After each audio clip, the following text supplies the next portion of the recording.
It is that time now once again for getting lumped up with my friends. It's RockerMike and Rob that you should know, and you'll find them here on the Rock Show. Ooh, yeah, on the Rock Show.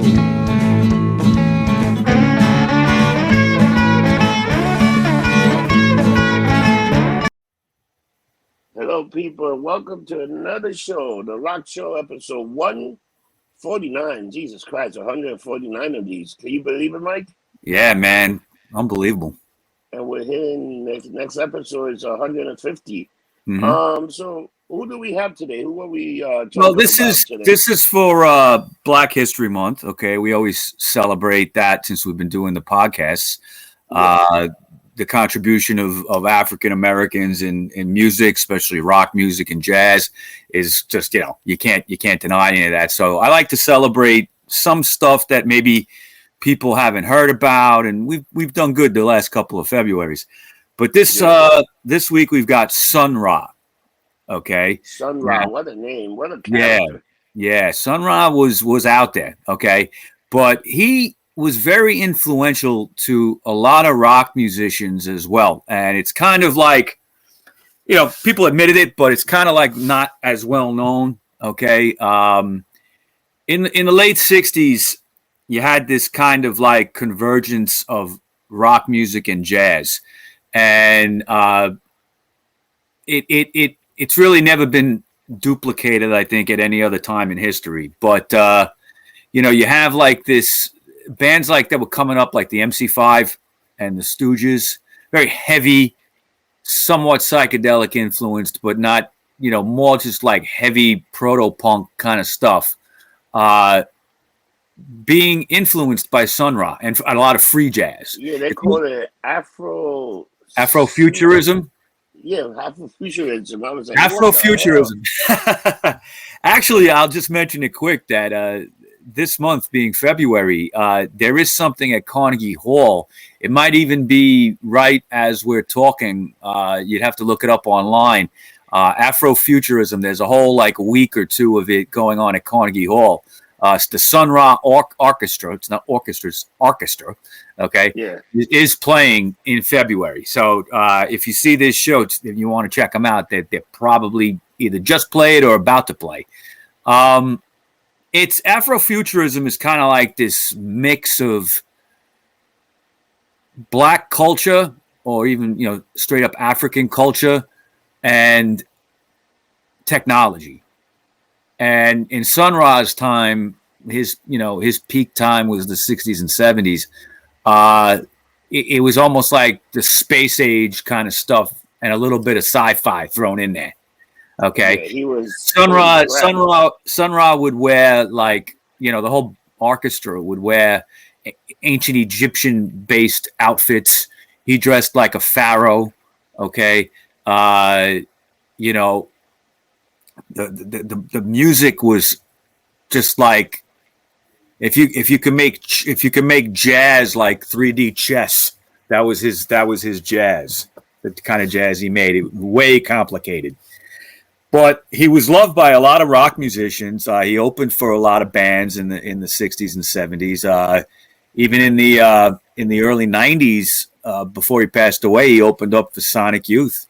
They toured together. So there's a lot of people he influenced. And I'll just like you can even see like Afrofuturism bands like Funkadelic Parliament. Okay, George Clinton. All right, yeah. His crazy outfits were kind of based on this Afrofuturism. Miles Davis a bit, especially on his album covers. Yeah. But I gotta tell you, this guy was a fucking space cadet, dude. Yeah, I mean, it's a fascinating. Beamer light glowing. No, it's a fascinating story, though. I'm anxious to tell his story because he really was a musical prodigy, even though being a space head, man. That was a space cadet, man. Yeah, yeah. Beautiful music, but he was out there, man. Yeah, but he influenced people like Africa Bambaataa. Oh yeah, if you remember him. And even today, like modern day stuff that would be considered kind of like descendant of Sony'r Ra in some ways would be like Missy Elliott and even Eric Badu. All right, so let's just get into it. I mean, it's a long story. Sony'r Ra was born Herman Poole Blount on May 22nd, 1914. He was born in Birmingham, Alabama. Now, his mother named him after a very popular black magician, okay, named Black Herman. Okay, so the Herman comes from Black Herman. And she was very impressed by this guy, so she said, I'll name my kid after him. Now, as a kid, he was nicknamed Sonny. I think through his whole life, his family pretty much called him that. He had an older sister and a half-brother and was often kind of spoiled. He was treated, they doted over him a little bit being the youngest. Now, for decades, many decades, very little was known about Sony'r Ra's early life. But there was, and he contributed to that in a lot of ways. In interviews, he would give a lot of contradictory information about his life. He'd say one thing in one interview and something totally different in another, even about where he was from and how old he was and things like that. Now, he was kind of what you would call a self-invented person. All right. He just, made up his own background to just kind of advance what he was doing. Okay. And he often denied his birth name. Okay. As he got older, he didn't like the Blount name anymore. I'll go into that. And sometimes he used to say that he was related to Elijah Poole. Okay. Because his middle name was Poole. Yeah. And Elijah Poole was later known as Elijah Muhammad, the leader of the Nation of Islam. Okay. Often he lied about his birth date, like I said. And there was an author named John F. Zwed who wrote kind of what's considered to be the authority book, on Sony'r Ra. Okay. Came out in 2000. It's called Sony'r Ra Space is the Place, The Lives and Times of Sony'r Ra. That's the book you want to read if you're interested in his life. Now, as a child, the young Herman Blount became a very skilled pianist. By the age of 12, he was composing and sight reading music. Okay. That's impressive. Yeah. Now, for those who don't know what sight reading is, that's basically somebody putting, if you're on a piano, somebody putting sheet music with notes on it in front of you, and you've never played it before, and you can just play it. Wow. Yeah, and he was doing that at 12. So he's a musical genius. Yeah, exactly. Yeah. Now, at the time, Birmingham, Alabama, where he was living, was an important stop for a lot of touring musicians. It was part of the Chitlin circuit. We've talked about that a few times. Mm-hmm. And, so all the jazz, black jazz musicians and others went through Birmingham. People like Fletcher Henderson, who he would work with later on, Duke Ellington and Fats Waller were all kind of like guys that he saw at a very young age and made a big impression on him. Now, in his teenage years, Blount demonstrated this kind of prodigy type behavior. He often went to a lot of big band shows, performances, and then he would be able to go home and write up full transcripts of what he heard. Wow. Okay. He could write the music out on paper by memory. Okay. It's not like he was listening to a record. He actually remembered how they played it. Okay. So he kind of remembered notes and stuff. I've never heard of anybody being able to do that. I'm sure there are people, but that's just impressive. Yeah, that's pretty amazing. Now, he attended the segregated, because it was those days, industrial high school, and he studied music under a teacher named John T. His nickname was Fess Watley. Now, Watley was a very demanding guy of his students. He was very disciplined, but he was very well respected. And over the years, there were a lot of people that came out of his classes that went on to bigger and better things. Now, Sony'r Ra was deeply religious, but his family was not really formally associated with any kind of church. Okay, they were very spiritual people. I think they had a lot of different ideas. They were Christian, but they didn't belong to a Baptist church or anything like that. Blount was a bit of a loner. He kind of kept to himself, but he was always remembered as a kind-hearted kid, a nice kid, an approachable kid, and he was a voracious reader. All right, read constantly. Now, he would often be found at the Black Masonic Lodge, okay, which was one of the few places in Birmingham which was segregated at the time that black people could read things for, unlimited amount of time. The lodge would let you take books out and stuff like that, almost like a library, okay? But he read a lot of books about Freemasonry. Obviously, it was a Masonic lodge. And he also read about a lot of esoteric subjects. He read about the Bible. He read about history, a lot of esoteric philosophies, things like that. Now, sadly, by his teens, he suffered from something called cryptochitism. Now, what is that? Have you ever heard of that, Rob? No, I never heard of that. It's not pleasant. It's when, when you're a baby, a male baby, your testicles descend out of your body into your scrotum. Okay, his didn't do that.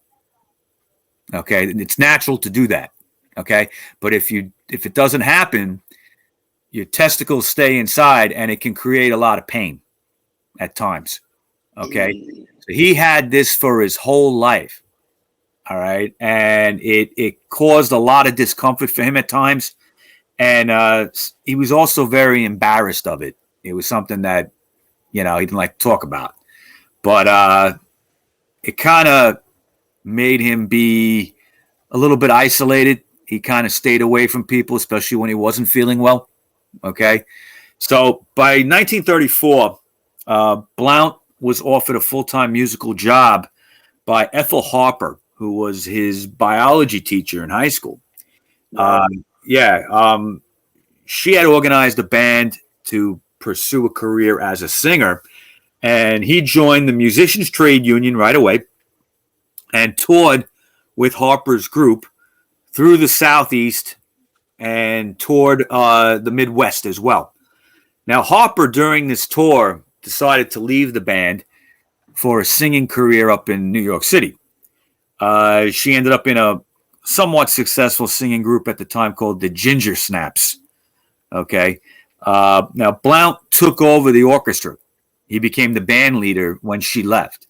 Wow. And he renamed it the Sonny Blount Orchestra. And they continued touring for a few months under that name before breaking up. Basically, they broke up over financial issues. But even though they did break up, it wasn't just over finances. I'm sorry, it wasn't. I should say that the finances were the problem. But what happened was they were very popular. Okay, they started to get a lot of popularity, but just not enough to keep it together. Yeah. And, afterward, when he got back from Birmingham, based on the fact that he had this lineup, he started to get regular work as a musician. Okay. Now, Birmingham, Alabama clubs would often feature like very exotic sets, a lot of vivid lighting and background murals at these clubs. And they would feature kind of like tropical or Oasis themes in the back. The band would play in front of that. And this would be influential for him later. He was known for having some crazy sets on stage and stuff like that. So he was taking all this in.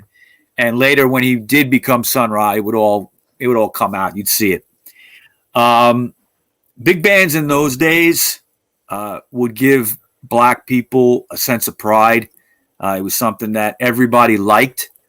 They were very well respected in the community if you were in a band. And even though the South was segregated, a lot of the Black big bands did have access to white audiences, and they were asked to play to them. The white elite. The elite. The white elites, yeah. and they enjoyed the music, and they would go see them play or invite them to play at their locations, even though it was a segregated South. In 1936, but that tell you how much people want a music or love music or like the music Well- that was being played. I mean, is it music what's supposed to unite everybody? Yeah. You know what's the funny thing about this guy? He always worked in the music industry from a child to almost to the day he died. It's all he ever did, it seems. It's incredible. Yeah. I mean, he was just so talented; he could find work, no matter where. And he moved a few times too, so He got no matter work. where he went. So, in 1936, with the help of his old music teacher, Fess Watley, Blount was awarded a scholarship at the Alabama Agricultural and Mechanical University. He was a music education major. They had a good program there. And he was studying composition, orchestration, and basic music theory. He dropped out after a year, though. He Okay. probably knew better than the teacher. He already knew Well, how to write. he had it's more than that. It's more than that. Now, he left the school because he claimed he had a visionary experience, Rob. All right. Yeah. While in college, Yeah. he was in deep religious meditation. That's the way he described it. And he says, and it's a quote from him. He says that my whole body changed into something else. I could see through myself, and I went up. I wasn't in human form. I landed on a planet that I identified as Saturn. They teleported me, and I was down on a stage with them. They wanted to talk to me. They had one little antenna on each ear, a little antenna over each eye, and they talked to me. They told me to stop attending college because there was going to be great trouble in the schools. The world was going into complete chaos. I would speak through music and the world would listen. That's what they told me. Okay. So he, said this happened about 1936, 1937. And according to that biographer I mentioned, Zwed, he could never really verify this whole thing. Okay. But it's a story that Sony'r Ra told over and over. Zwed's research says that it may have actually happened as late as 1952, based on accounts of friends and bandmates. But this was a story that Sony'r Ra told many times over the years, and he sometimes said the story happened in Chicago. Either way, the story happened prior to popular stories about UFOs. Okay, so he was talking about this before we started hearing about UFOs after the war and about people being abducted by aliens and stuff like that. He was talking about that. Okay, that happened to him. So it's nobody really knows. Okay, it's just a story that Sony'r Ra told, and he changed it a few times, but something happened to him. Okay, because his whole philosophy, his life philosophy, changed after that. Yeah. Okay. Now, after leaving the school, Blount became known as a very serious musician in Birmingham. He rarely slept. Okay, he never after that event or leaving the school because of that event, he never slept anymore. Like he would just catnap for the rest of his life. And he cited people like Thomas Edison, Napoleon, or Da Vinci as people that used to do this that were great geniuses. Thomas Edison was known to never sleep too. They would have just a little 2-3 hours at a time, and that would be it. He transformed the first floor of his family's home into a conservatory workshop where he wrote songs and transcribed readings. He rehearsed with the many musicians that would drift in and out. Okay. And they often discussed, it wasn't just music. They discussed biblical, esoteric concepts all the time. Anybody that would kind of listen to him, he would have a conversation with about these things. Okay. Now, Blount became a regular at the Forbes Piano Company, which was actually a white-owned business in Birmingham. Wow. He showed up daily to play music, just in the store. Okay. And he would swap ideas with the staff, which was white, okay? And they let him copy sheet music all the time into his notebook. Okay. And based on, this discipline that he's attained, he decided to form a new band, and he learned under Fess Whatley basically to have this kind of like daily rigorous routine. He would call practices at 3:00 in the morning if he wanted to. Okay. But he didn't sleep. Well, he didn't sleep. Right. And if, a lot of, later on the band, the Arkestra would live communally with him. They would all live together. Okay. And that helped with, you had to basically be on call for Sony'r Ra any time of day. And if you were home there with him, it was easier. So that's incredible. Yeah. The band members had to devote their entire lives to him. That's the only way it could work to play with this guy. But they did it. See, that's what's amazing is if you look on Wikipedia at the amount of people that was in and out of this band, I mean, it's like 100 people. Wow. Okay. In and out of the band. I'm sure it's probably not even complete. Okay. The list. So, in October of 1942, Blount got his draft notice. Okay. This was, almost a year into the Second World War. Now, he quickly declared himself a conscientious objector. He cited religious objections to the war and killing. He wasn't going to do it.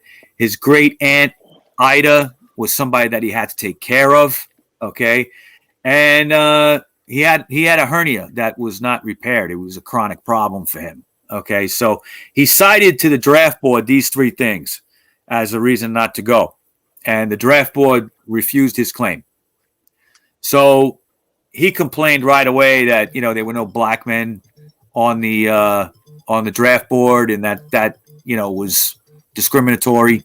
So then what happened was his family kind of disowned him in some ways. Some members of his family, they kind of, stayed clear of him. They were embarrassed that he didn't want to go to the war.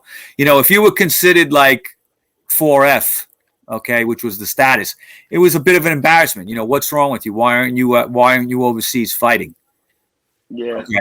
And a lot of guys, you hear a lot of stories. A lot of guys fighting in the fronts in Europe or even in Japan. Fighting in the Pacific.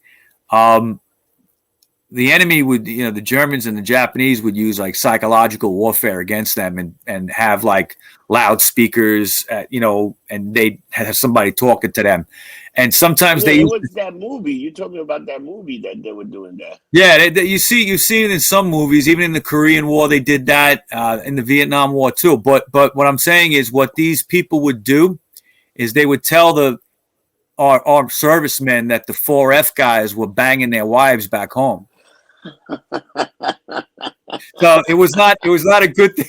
It was not a good thing to be not in the war, Yeah. But he was dead set against it. He was supposed to go for what was called alternative service. There was a civilian public service camp in Pennsylvania that he was ordered to report to do like forestry work and stuff like that. But he never showed up. He didn't do it. So on December 8th, 1942, he got arrested in Birmingham, Alabama. Okay. He was supposed to be in Pennsylvania, and they picked him up there. So he gets to court, and he said that he told the judge that alternative service was unacceptable. And he debated the judge on points of law. He had a big debate with the judge. He defended himself. Okay. Wow. And he, was using like biblical interpretations and other things in the law, in the law books. And he basically said, alternative service is bullshit. I'm not doing it. So the judge ruled that he was violating the law and was at risk of being actually drafted by the military if you're at this situation and they send you to the army, you're just going to be washing bathrooms somewhere. It's like awful. Okay. So, he said that this is what he said. Okay. when the judge told him that he's at risk of being drafted, he said that if he got inducted into the military, drafted, he would use military weapons and training and kill the first high-ranking officer he saw. That's the way to get out of it. Yeah. So the judge sentenced him to jail. Okay, and then said, the quote was, "I've never seen a nigger like you before." Okay, and Blount replied, "Nope, and you never will again." So in January of 1943, Blount was in jail. Okay, he was in the Walker County Jail in Jasper, Alabama. He wrote the U.S. Marshal Service from the jail, wrote them a letter, and he said he was facing a nervous breakdown, from all the stress of being in jail. He said he was feeling suicidal, and he was afraid of being sexually assaulted in jail. Okay, so what they did was they gave him the conscientious objector status, and they sent him to the Pennsylvania camp that he was supposed to go to do the forestry work that he was supposed to do that he didn't show up. So he went to do that. Okay, and what they did for him is they assigned him forestry duty, cleaning up the parks, forests, stuff like that. And then at night, he was allowed to play piano. Okay. Now, he was psychiatric. He was getting psychiatrically evaluated at this time. And, the therapists were saying that he's a psychopath. Okay. And that he's like sexually perverted. But he's also, they said, but he's also a well-educated colored individual as well. They use that term. So I don't know what that was all about, but so the prodigy. Yeah. Now in March of 43, the draft board reclassified him as 4F, and that was because of his hernia, and he returned back to Birmingham. Now at this time he was changed through this experience. He was embittered. He was angry about this whole ordeal. He started a new band right away and was playing again professionally, getting paid. Now after his great aunt Ida died, okay, shortly after that, he felt there was no reason to stay in Birmingham anymore. So he dissolved the band that he had, and he moved up to Chicago, and which was basically, this was right around the end of the war, right after the war. And he was following in the footsteps of, how many people we talked about that did this, came from the South, went up to Chicago, Howlin' Wolf, and, all these guys, Muddy Waters and all these guys did that. Okay. Now in Chicago, Blount was very easy to find work. Okay. There was a big music scene there going on, blues, jazz, all that stuff. And he found work with a blues singer named Leonie Harris. Okay. Now, Leonie Harris made his recording debut with Sony'r Ra, okay, on two 1946 singles. One was called Dig This Boogie, with the B-side being Lightning Struck the Poorhouse, and another song called My Baby's Barrel House, both with backed with on the other side of Drinking by Myself. Okay, so these were the first two singles. Now these were like jazzy short songs, 2.5 minute singles, R&B ish kind of stuff. And it was really that first single featured Sony'r Ra, still known as Blount. Okay, his first recorded piano solo. Okay, and it also what he used to do in his free time as well around then was he would play like bump and grind music with his band at strip clubs. Okay, make a little extra money with that. What a career, man. Yeah, it ain't over yet, man. It ain't over yet. Now, in August of 46, Blount earned a lengthy engagement at the Club de Lisa, under band leader and composer Fletcher Henderson, who he had been very influenced by. Now, at the meeting of the two, when these two guys met, Henderson was really kind of past his prime. He had been in a severe car accident. He didn't play as much as he used to.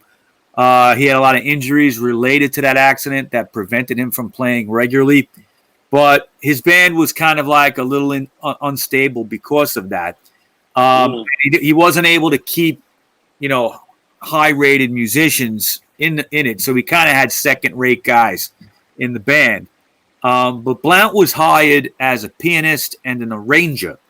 Now, his compositions and arrangements showed now a degree of bebop influence, very early bebop. He was kind of right there in that. Now, when you think of bebop, you think of Charlie Parker, stuff like that. But Sony'r Ra was kind of right in that too at the time. Okay, little lesser known. But in '48, Blount performed briefly in a trio with saxophonist Coleman Hawkins and violinist Stuff Smith. Both were popular Chicago musicians. Now, there's no known recordings of this trio, but a home recording surfaced of Blount and Smith duetting from 1953. And that appears on a compilation called Stand Sun Pleasure. And it was one of the Sony'r Ra's final recordings in 1992 that Stuff Smith played on, okay? And also there was the violinist Billy Bang's tribute to Stuff Smith Sony'r Ra played on, okay? Now, while living and working in Chicago, Blount found that the city began to affect his outlook on life, all right? Wow. Wasn't just music that was happening in Chicago. Chicago at that time was kind of like the epicenter of black culture in the country. There was a lot of different groups. You had black Muslims, you had black Hebrews, you had all these kinds of like organizations converging in Chicago. And they would put out pamphlets, they would put out books. And also in Chicago, some of the buildings actually have an ancient Egyptian look, and he liked that. Yeah. Now, he would read books by George G.M. James, a book called Stolen Legacy. And it's basically this was the first book that really attempted to make the point that, I think there's an accuracy to it, where Greek philosophy had its roots in ancient Egypt, okay? Yeah. And that a lot of things were kind of, what we take from Greek philosophy really was started by ancient Egypt. And he concluded that many of the accomplishments of blacks over the years were kind of suppressed by Europeans, okay? Yes, there were. And I think there's definitely truth to that. So by 1952, Blount was leading the Space Trio with the Space Trio, right? 1952. That's very early, with drummer Tommy Bugs Hunter and saxophonist Pat Patrick, two of the best musicians that he knew. And they performed often, and Sony'r Ra began to write a lot more advanced music by this point. Now, on October 20th, 52, Blount legally changed his name to Sony'r Ra. All right. And Sony'r Ra was the short version of that. And he claimed he was uncomfortable with the name Blount, since it was really a slave name and not, a black name. It was given to his family when they were slaves. Okay. Even though he didn't experience slavery, but going back. So Pat Patrick at that point would marry and moved to Florida with his wife. Sony'r Ra's friend John Gilmore on tenor sax joined the group, and Marshall Allen on alto sax soon joined up as well. Patrick would occasionally rejoin the group from time to time for the rest of his life. He would be in and out of the band, but Allen and Gilmore would be the most loyal of his people, okay? Gilmore could have been a band leader in his own right, many have said, but he stayed with Sony'r Ra for 40 years until Sony'r Ra passed away, and then he took over the Arkestra, and he lived a few years, and then he would pass away. All right, so he devoted his whole life to Sony'r Ra. Now, Chicago tenor saxophone player Von Freeman also did a short stint with the band in the early 1950s. In Chicago, Sony'r Ra met Alton Abraham, who was a teenage kid, but was very kind of like a kindred spirit with Sony'r Ra, even though Sony'r Ra was a lot older. He was very intelligent, and he had good business sense. He was also interested in a lot of esoteric topics like Sony'r Ra was, and he kind of became like a business manager, like an unofficial business manager for the group. Wow. He was a huge proponent of this new orchestra that Sony'r Ra had, now called an Arkestra. Sony'r Ra and his Arkestra. There goes the name, the art. The art, right? And and it goes with the way they dressed and looked and discussed and what they were into. Now he was this guy. Was this guy gay? No. I think I don't believe so, because probably of that condition. I think I believe, if I remember right, his outlook and philosophy, he was just not interested in sex. That's crazy. So I that was not his thing. I mean, maybe the medical condition he had a lot to do with that. There might have been some pain involved. That's not good, right? So I don't know. I don't believe he had any kids. I don't believe he was even married. If anybody watching knows different, let me know. I don't recall that. Now, this kid would book performances. He also would suggest to Sony'r Ra different people that would be good for the orchestra. He was always looking for good musicians to join. Now Ra and Abraham and others also formed a book club to kind of like trade ideas, and they actually printed up pamphlets and flyers and short little books about their philosophies. Very rare if you could find these things. There are people that do collect them, but they were out there, especially in the Chicago area. Now, in the mid-50s, Sony'r Ra and Abraham formed an independent record label that was known as L Saturn Records. Sometimes there was different variations on that name on the records, but basically that's what it was, L Saturn Records. Initially, it focused on releasing 45s, singles, by Sony'r Ra, and any kind of like artists that were related to him in any way, or kind of in the same boat.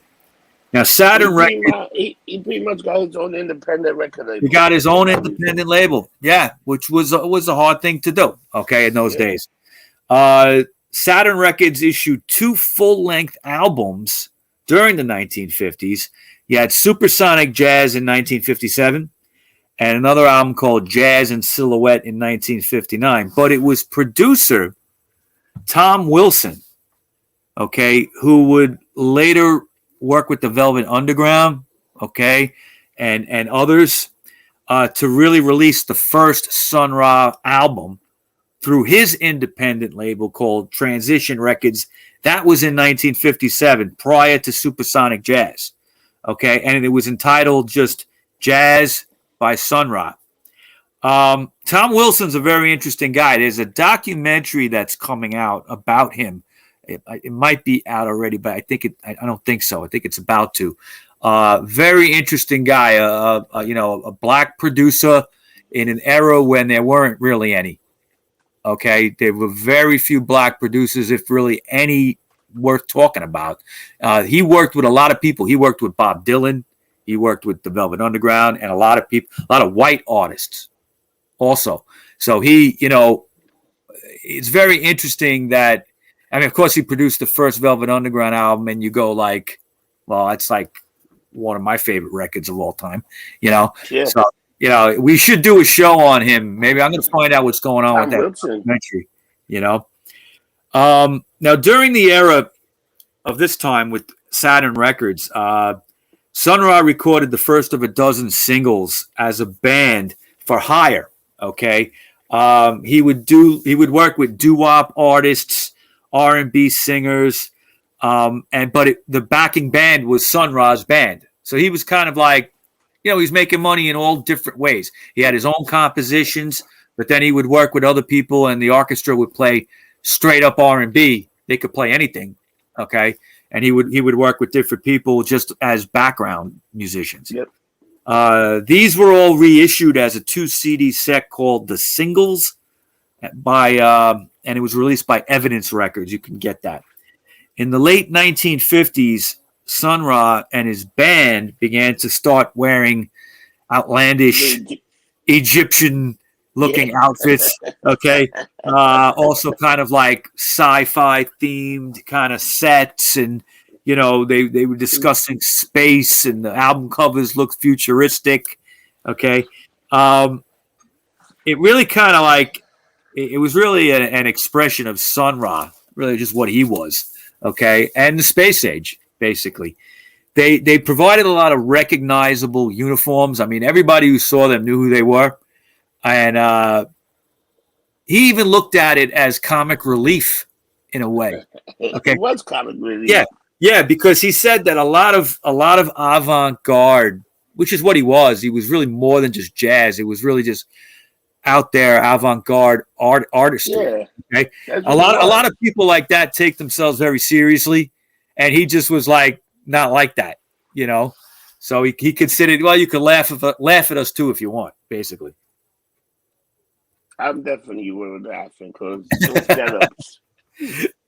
Yeah, but Sony'r Ra and the orchestra then would move to New York City in the fall of 1961. Basically, they started living communally to save money, and it kind of like I said before, it enabled them to all work together at any time of day. If he had something he wanted to rehearse, he could do it at 1 o'clock in the morning because the band was all there anyway, or most of the band. Okay. Most of the band, yeah. Yeah. Now, it was during this time in New York that they recorded the album, The Futuristic Sounds of Sony'r Ra. All right. In March of 1966, the orchestra secured a regular Monday night gig at Slug's Saloon, which was a little jazz club at 242 East 3rd Street in the East Village. Wow. And it was between B and C. Okay. Wow. Now, I was curious because I said, well, I know the area very well. What's over there now? You know what that is now? What? It's a Dominican bakery called Rossi's Bakery.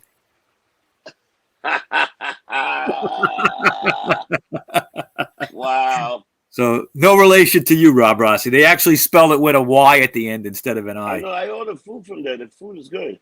Is it really? Okay. Spanish food there is very good. Yeah. And it was a very... What's that? It's a Dominican bakery. Yeah, 242 East 3rd Street. That's funny. Slugs. It used to be Slug's Saloon. Now, it was a kind of run down. I mean, the area was run down at the time. Crime was increasing. Eventually, through the 70s, they would have a lot of problems. There, a lot of drug dealers and stuff like that would be in the club. But it was a place where a lot of people would hang out. Okay, Miles Davis would go there. Okay, there'd be a lot of people hanging out. Right. Now, also the burgeoning beat generation at that time in 1966, okay, and the hippie generation, the psychedelic, which would follow immediately after them, were all kind of like into Sony'r Ra. They were checking his stuff out, and they were liking it. It was peak time really for Sony'r Ra, and also for Slug's Saloon, which was doing very well. A lot of times critics would show up, jazz critics or even rock critics soon, and would kind of pick up on what they were doing. And they had a residency there, all right? So if you could picture this giant orchestra with all these guys dressed up as members of Space. ancient Egypt, okay, walking down 3rd Street between B and C. That had to be a sight, okay? That had But to be it's a also sight. a normal day in the East Village too. You No, don't see people. it's just another, true, just another normal day, exactly. But a lot of people came down, fellow jazz musicians, like I said, Miles Davis, Dizzy Gillespie was a fan. Thelonious Monk was a fan. And one time somebody asked Thelonious Monk, basically kind of, the guy started out by making fun of Sony'r Ra, saying like, he's way too far out. But Thelonious said to him, yeah, but that stuff swings. So musically, it was amazing, even though it was way out there, the way it looked. Out there. Yeah. Now in '66, Sony'r Ra with members of the Arkestra and Al Cooper's Blues Project, okay, recorded an album together called Batman and Robin under a different name, okay? They used a pseudonym called The Sensational Guitars of Dan and Dale. And the album consisted of several instrumental versions of the Batman theme, different takes on it. And they also kind of mixed in like classical music that was in the public domain in there. Okay, yeah, so that was the classic? Yeah. But they had like different versions of it, jazzy kind of versions of it. There's also an uncredited female vocalist that sings what is called the Robin's theme. So maybe there was no Robin's theme. So it's kind of like something they made up, I guess, right? Robin. Probably. Yeah. Now, despite their planned management of money, trying to save money in New York, it was getting too expensive there.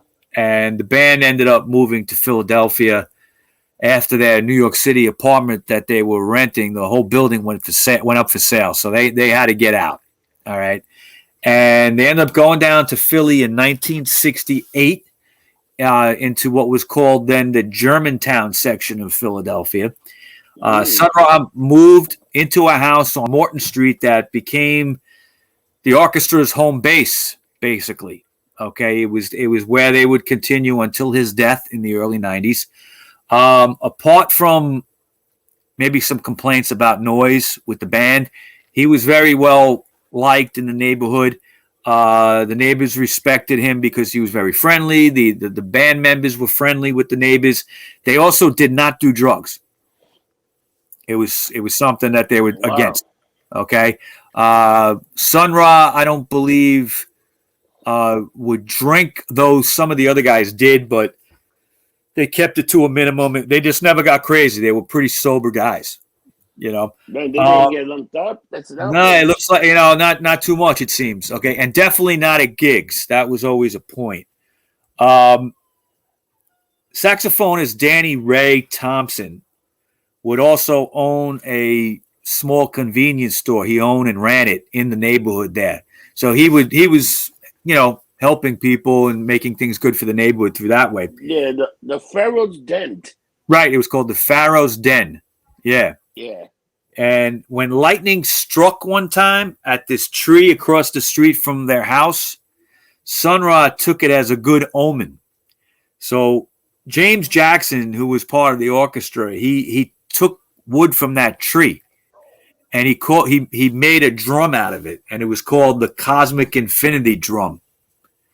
And they would use that drum, for a long time, maybe to this day. I'm not sure. Okay, wow. But they would also, even though they were living in Philly, they still continued with their residency at Slug Saloon. Okay, so what they used to do is 90-minute drive. Once a minute week. No, they didn't even drive. They took the fucking train. Oh. Yeah, they took Amtrak. Okay, I don't know if it was called Amtrak then. Might not have been. But there was a train, between New York and Philly, be there within 2 hours. And if they had any other engagements in the New York City area, they did the same thing. They didn't drive. They took the train. Now, Sony'r Ra became a fixture in Philadelphia. He would often appear at WXPN radio, and he would also give lectures to community groups, or he would visit the city libraries, talk to kids, that kind of stuff. He played The orchestra would play free Saturday shows at parks in Germantown near their home. Some of the mid-1970s Philadelphia clubs that they played in, what they would do to sell records is they would have a guy set up behind in the back of the club just selling records in a plain white sleeve of prior live shows that they had recorded. So he was, in a sense, like, bootlegging himself. Yeah.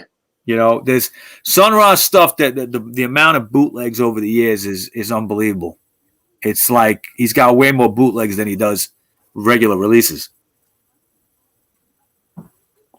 So in late 68, Sony'r Ra and the orchestra made their first tour of the West Coast. First time they ever been out there. And reactions were mixed.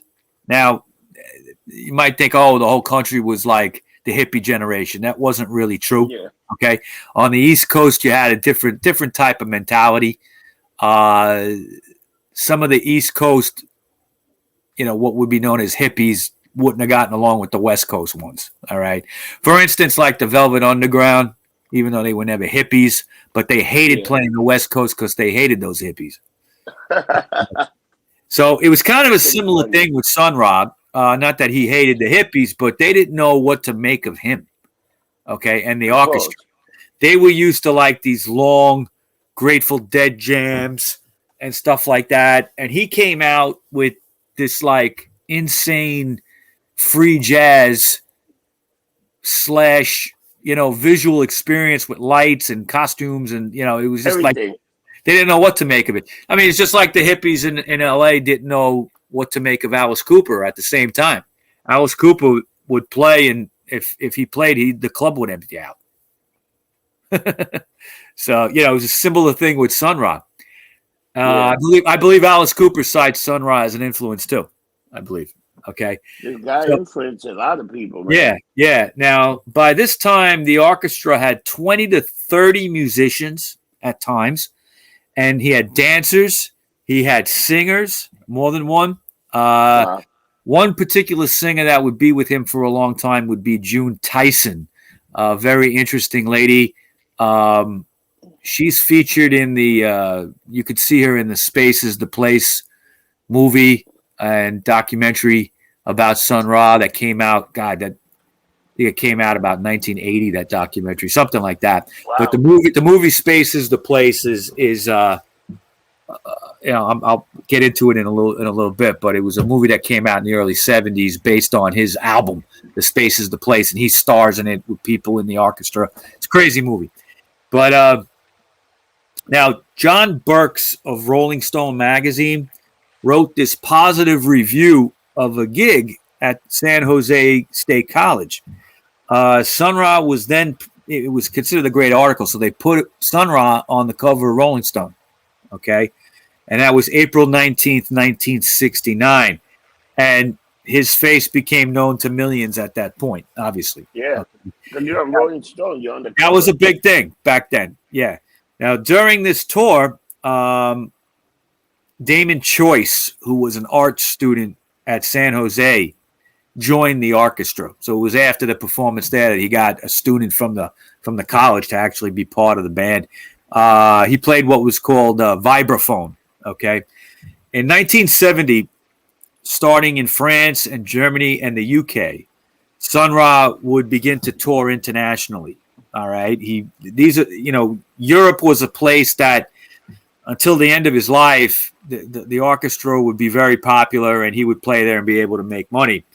Now, saxophonist Ray Thompson became the tour and business manager at this time, and he specialized in what he called no bullshit COD, okay, which basically meant pay me before the show, okay, and pay me before I deliver any records to you, okay. So he made sure they got paid, because in those days people would get ripped off big time. So they knew what to do with that. Yeah, I mean, in rock and roll, it happened too. It's notorious. Everybody from Chuck Berry to Jimi Hendrix got ripped off. Oh, the show will be over. Oh, I'm not paying you. Crazy. It's crazy how many times that happened to so many big stars, Yeah. too. I mean, Chuck Berry used to carry a fucking gun. For that reason alone, he'd stick it in your face if you didn't pay him. There be wrestling promoters that done that. They hold the fucking box office hostage. Right. Now, in early 71, Sony'r Ra traveled to Egypt for the first time with the Arkestra, and he would return again in 1983 and 1984 when he recorded with Egyptian drummer Salah Ragab. The recordings made in Egypt were released as Live in Egypt, something called Nidhamu, Sony'r Ra meets Salah Ragab, Egypt Strut, and one was called Horizon. These were all live albums from Egypt. In 1972, San Francisco public TV station KQED producer, his name was John Coney, and producer Jim Newman, and also screenwriter Joshua Smith worked with Sony'r Ra to produce the 85-minute feature film entitled Space is the Place. Space is the Place. Right, and that was with the Arkestra and some actors of the, B actors at the time, okay? It was filmed around Oakland and San Francisco, and I got to tell you, you could see it for free on YouTube. It's, like I said, it's about 85 minutes long, 80 minutes long, something like that. And it's in the blaxploitation genre in a lot of ways, but it's the most out there blaxploitation movie you ever seen. All right.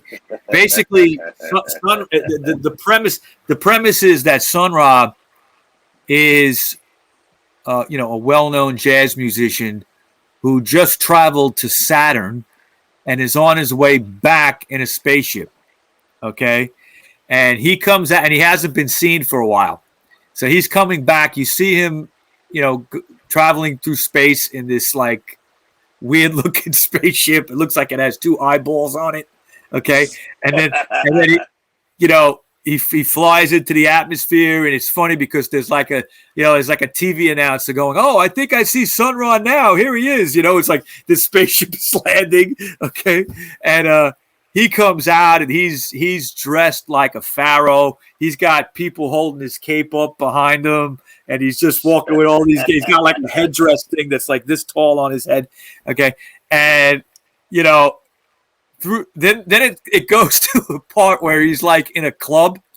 It's like a kind of tough like jazz club with some bad people in there, and it's him playing the piano, but he's not dressed up. He's dressed like a normal dude. Okay, but at one point, like he starts having like these powers, and he makes people fucking disappear and shit. And it's nuts.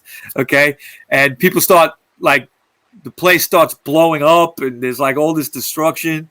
Right. And then what I love that I got to say at the end of the movie, he's going to take people back with him in the spaceship, and he's going to leave. OK. And one guy, he says, I'm only going to take it's all black people that he's taking back. And his one guy, he goes, you're not enough black. I'm going to take only the black part of you. OK. Right. And so you see that guy kind of go into the spaceship, but it's like the black part of him, and then he's left behind. He looks the same, but now he sounds like a white guy. Oh my god. And he gets like a white girlfriend, and like it's like it's funny, man. But obviously the movie didn't make any money, but it was worth it. Now, Space is the Place is probably, the soundtrack to that is the most well-known thing that he ever did.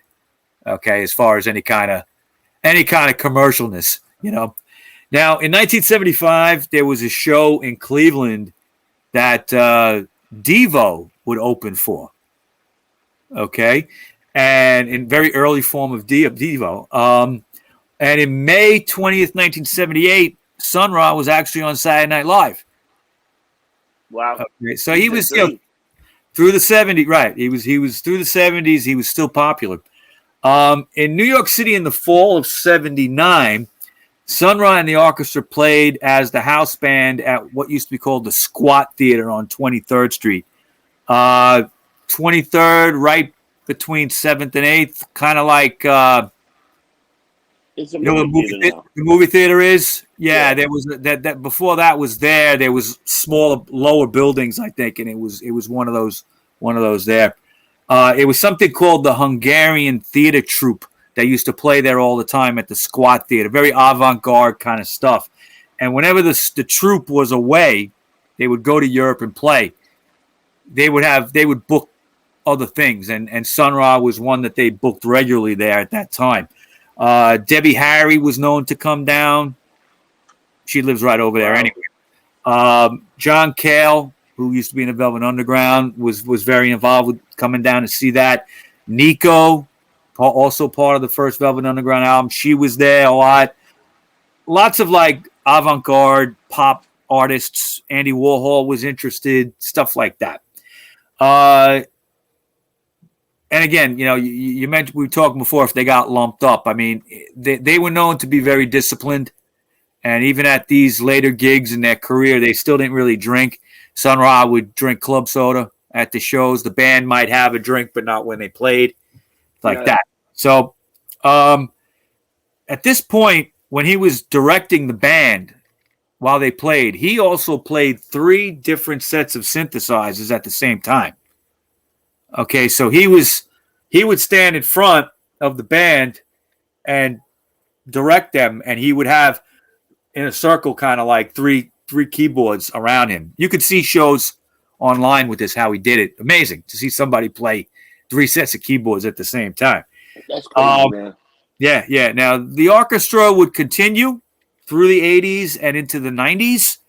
And unfortunately, Sony'r Ra had a stroke in 1990. And it didn't really stop him. It slowed him down, but he would keep composing new things. He would perform. But at this point, he was slowing down a little bit. And bands at the same time, like Sonic Youth, were praising them. And at one point, they opened for a couple of gigs for Sonic Youth. Thurston Moore arranged with Sony'r Ra.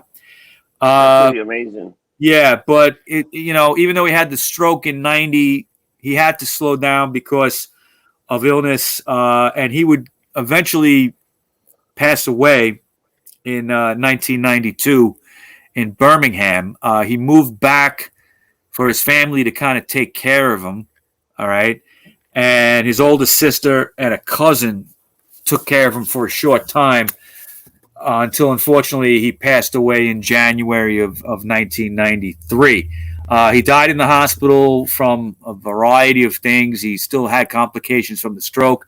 He had congestive heart failure, respiratory failure. He had more strokes, actually, bunch of other medical issues. I should say that was in January of 93. He went to the hospital. He passed away May 30th, 1993. Okay, so the last 5 months of his life were pretty tough. He was very sick. He's buried at what's called Elmwood Cemetery in Birmingham, and the headstone is very simple. It just says Herman Blount, also known as Sony'r Ra. Very simple. Now, John Gilmore in the band would take over the Arkestra until he passed away from emphysema in 1995. Wow. Just a few years later. Marshall Allen then took over the Arkestra, and he runs it to this day. In 1999, there was an album led by Allen called Song for the Sun. Okay, that was recorded. And in the summer of 2004, the Arkestra became the first American jazz band to play tuba. Tuba is a place in southern Siberia. Wow. Okay. Yeah. And they played something about 5 sets for something called the Ustu Huri Festival, jazz festival they have there. Now, as of October 2021, the Arkestra still continues to tour and perform periodically. They just played Australia for the first time in 2011. And most recently, they played the BRIC Jazz Fest in downtown Brooklyn. And that was this past October. So they're still around. They're still around. I have to say I've never seen them. And, I'd like to. But, it would have been nice to have seen him with Sony'r Ra. But, I'd like to. But with all this COVID shit, I'm just not getting out too much to too many shows, it seems. Yeah, it's crazy. It's crazy. But, wow, what a life. What a history. What a history, right? I knew he had a great history, but check this out. For 3 nights in July 14, 15, and 16 on October 22nd, 2022, they play and perform at the Jazz Festival in downtown Brooklyn. Right. That was just, like I said, 2 months ago. Not even. Yeah, wow. And they're playing Carnegie Hall this month in February. So they're still around, man. They get on these bills, People just like them, They're famous. They're very famous. Yep. So that's all I got for you today. Wow. Sony'r Ra. What a story, man. What a way to start Black history, man. Yeah. Another legendary career. The guy was a prodigy, a genius. He can play instrument. He can create music. He can write music. Yeah. He goes to listen to music and then put it down on paper. Yeah. I've gotten more interested in some of that free jazz stuff, especially because of its influence on a lot of bands that I like. A lot of people don't realize that, like, the MC5 is influenced by jazz. Okay. Yeah. A lot of people don't realize the Stooges are influenced by jazz. But if you listen to their arrangements as bands, there's a free jazz element in a lot of their songs. Even like on the Funhouse album by the Stooges, Steve McKay playing sax on that song LA Blues at the end, which is just a jam. It's not even, there's no lyrics. It's just a jam. Total free jazz kind of thing. All right, Mike. So thank you for another great episode of The Rock Show. This is episode 149. Right. And the next episode is the historic 150 show where we're going to talk about Miles Davis and all that other good stuff. Miles Davis, Bitches Brew. Bitches Brew. Yeah, Bitches Brew. So, people, remember, don't get drunk. Get lumped up. And we see you next week. Take care.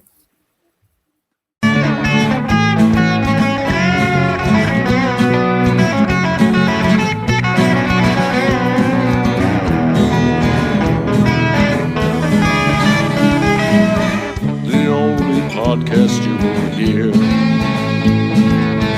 that will be music to your ears. You'll learn about bands you love or may not know, and it's only here on The Rock Show. Ooh, yeah, on The Rock Show.